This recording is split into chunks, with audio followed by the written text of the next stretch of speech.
नमस्कार दोस्तों, स्वागत है आपके अपने YouTube चैनल महेश टेक पर। आज की प्रेस अपडेट वीडियो में मैं आपको DRDO साइंटिस्ट बी भर्ती के बारे में बताने वाला हूं, जिसमें 311 साइंटिस्ट बी एवं इंजीनियर पदों के लिए ऑफिशियल जो नोटिफिकेशन है वो रिलीज हो चुका है।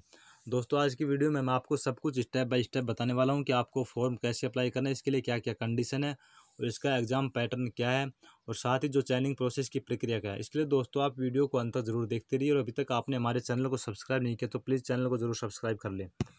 DRDO साइंटिस्ट जो बी भर्ती और रक्षा अनुसंधान और विकास संगठन ने पहले जारी 185 DRDO साइंटिस्ट बी रिक्तियों में 216 अतिरिक्त रिक्तियों को जोड़ा है।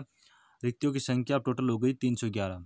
सभी ग्रेजुएट इंजीनियरिंग और विज्ञान में स्नातकोत्तर वे सभी छात्र जो अपनी अंतिम वर्ष की परीक्षा में शामिल होने वाले हैं, सभी शामिल वे वार्षिक वेबसाइट @go.in के माध्यम से आवेदन कर सकते हैं। इसके लिए जो आवेदन करने की जो अंतिम तिथि है वो 10 जुलाई 2020 है।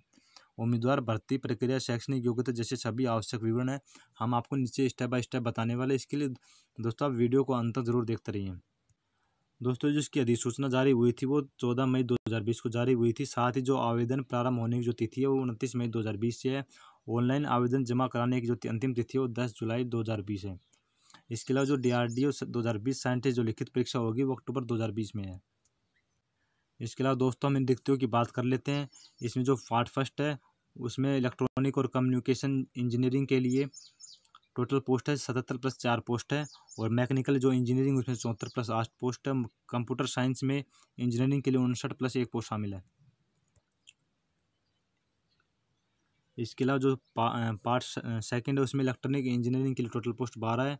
मैट्रिकल साइंस के लिए 10 पोस्ट है, और फिजिक्स के लिए 14 है, और केमिस्ट्री के लिए 7 है। केमिकल इंजीनियरिंग के लिए 11 पोस्ट है।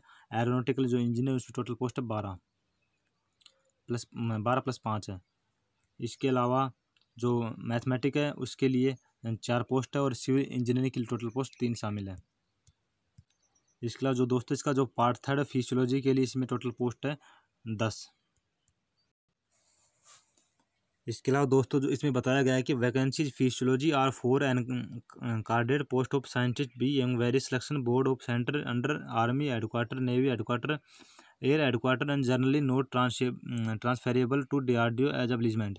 दोस्तों इसमें बताया गया है कि जो मनोविज्ञान में रिक्त पदों के लिए जो सेना मुख्यालय है, नौसेना मुख्यालय और वायु मुख्यालय के तहत विभिन्न चयन बोर्ड केंद्रों पर वैज्ञानिकों के पसंदीदा पदों के लिए जो स्थान है वो आमतौर पर संयुक्त राज्य अमेरिका में प्रतिष्ठानों के लिए स्थानांतरण योग्य नहीं है।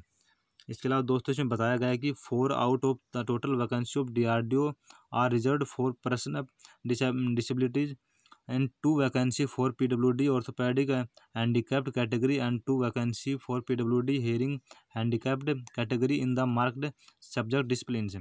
दोस्तों इसमें बताया गया है कि जो DRDO की कुल जो 4 रिक्तियाँ उसमें विकलांग व्यक्तियों में PWD ऑर्थोपेडिक विकलांग OHH, और श्रेणी के 2 रिक्तियाँ जो है चिन्हित संचारण विषय क्षेत्रों में PWD एंड डायपीडियोडिक विकलांग जो HH। इसके अलावा जो श्रेणी के लिए 2 रिक्तियाँ हैं।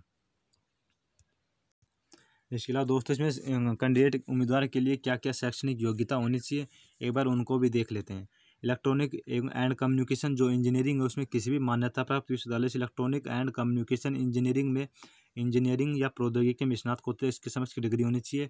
मैकेनिकल जो इंजीनियरिंग है उसमें किसी मान्यता प्राप्त विश्वविद्यालय से मैकेनिकल इंजीनियरिंग में या इंजीनियरिंग या प्रौद्योगिकी में स्नातकोत्तर इसके समक्ष की डिग्री होनी चाहिए। तथा कंप्यूटर विज्ञान और इंजीनियरिंग जो इसमें किसी भी मान्यता प्राप्त विश्वविद्यालय से कंप्यूटर विज्ञान और इंजीनियरिंग या प्रौद्योगिकी में स्नातक है इसके समक्ष की डिग्री होनी चाहिए। इसके अलावा जो इलेक्ट्रॉनिक इंजीनियरिंग है उसमें किसी भी मान्यता प्राप्त विश्वविद्यालय से इलेक्ट्रॉनिक इंजीनियरिंग में इंजीनियरिंग या प्रौद्योगिकी में स्नातक या इसके समक्ष की डिग्री होनी चाहिए। धातुक्रम में इंजीनियरिंग किसी भी मान्यता प्राप्त विश्वविद्यालय से धातुक्रम में इंजीनियरिंग या प्रौद्योगिकी में स्नातक या इसके समक्ष की डिग्री होनी चाहिए। भौतिकी में किसी भी मान्यता प्राप्त विश्वविद्यालय से धातुक्रम में इंजीनियरिंग या प्रौद्योगिकी में स्नातक या इसके समक्ष की डिग्री होनी चाहिए। और रसायन विज्ञान के लिए किसी भी मान्यता प्राप्त विश्वविद्यालय से रसायन विज्ञान में मास्टर या समक्ष की डिग्री होनी चाहिए। केमिकल इंजीनियरिंग जो है इसमें किसी भी मान्यता प्राप्त विश्वविद्यालय से केमिकल इंजीनियरिंग में या इंजीनियरिंग या प्रौद्योगिकी में स्नातक या इसके समक्ष की डिग्री होनी चाहिए। इसके अलावा दोस्तों इसमें जो एरोनॉटिकल इंजीनियरिंग है उसमें मान्यता प्राप्त विश्वविद्यालय से एरोनॉटिकल इंजीनियरिंग में इंजीनियरिंग या प्रौद्योगिकी में स्नातक इसके समक्ष की डिग्री होनी चाहिए। गणित विषय के लिए किसी भी मान्यता प्राप्त विश्वविद्यालय से गणित में मास्टर या इसके समकक्ष की डिग्री होनी चाहिए।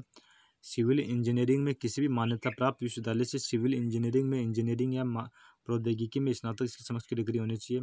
मनोविज्ञान के लिए किसी भी मान्यता प्राप्त विश्वविद्यालय से मनोविज्ञान में मास्टर इसके समकक्ष की डिग्री होनी चाहिए। दोस्तों इसकी जो आयु सीमा है उसके बारे में थोड़ा देख लेते हैं। इसकी जो DRDO के लिए अनरिजर्व्ड UR EWS के लिए 28 वर्ष है, और जो ये OBC नॉन क्रीमी लेयर के लिए 31 ईयर्स मैक्सिमम है, SC ST के लिए 33 ईयर्स है। इसके अलावा जो ADA अनरिजर्व्ड जो है उसके लिए 30 ईयर्स ओल्ड है, और OBC के लिए 33 और SC ST के लिए 35 ईयर्स है, और सरकार के मानदंडों के अनुसार आयु सीमा में छूट दी जाएगी। दोस्तों इसके अलावा इनकी जो चयनिंग प्रोसेस उसको भी देख लेते हैं। इसमें जो 4 सब्जेक्ट डिसिप्लिन अंडर जो पार्ट फर्स्ट उसमें बताया गया है कि कैटेगरी जो फर्स्ट है eligible candidate will be shortlisted the descriptive examination on the basic of valid GATE score in the ratio of 1:25, और subject to their GATE score not being below 25% of the GATE score of the first shortlisted candidate. दोस्तों इसमें बताया गया कि जो पात्र उम्मीदवार को एक वर्णात्मक परीक्षा के लिए चुना जाएगा, और 1:25 के अनुपात में वैध गेट स्कोर का आधार उनके गेट स्कोर के अधीन पहले चुने गए उम्मीदवार के गेट स्कोर का 25% से कम नहीं होना चाहिए।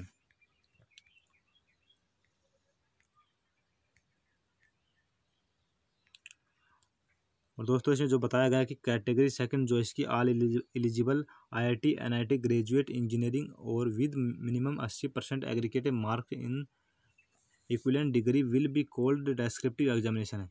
दोस्तों इसमें बताया गया कि जो सभी IIT और NIT ग्रेजुएट इंजीनियर को वर्णात्मक के लिए न्यूनतम 80% अंक प्राप्त करने होंगे। इसका जो सेक्शन B है उसमें candidate who appear for the descriptive examination will further shortlisted person interview of the in ratio 1:5 in order of merit list prepared on the basic of the descriptive examination only. दोस्तों इसमें बताया गया है कि वर्णात्मक के लिए उपस्थित होने वाले उम्मीदवार को वर्णात्मक परीक्षा के आधार पर केवल तैयार योग्यता सूची के क्रम में 1:5 के अनुपात में व्यक्तिगत साक्षात्कार के लिए आगे नामांकित किया जाएगा। इसके बाद जो दोस्तों इसका जो पार्ट सेकंड है 4 subject discipline under part second जो है इसमें बताया गया है कि eligible candidate will be shortlisted personal interview on the basic of valid GATE score in the ratio of 1:5 subject to their availability in order of discipline wise category was merit list. दोस्तों इसमें बताया गया है कि योग्य उम्मीदवार को 1:5 के अनुपात में मान्य गेट स्कोर के आधार पर व्यक्तिगत साक्षात्कार के लिए चुना जाएगा, बशर्ते अनुशासन वार श्रेणी वार योग्यता सूची में उनकी उपलब्धता के अनुसार होना चाहिए।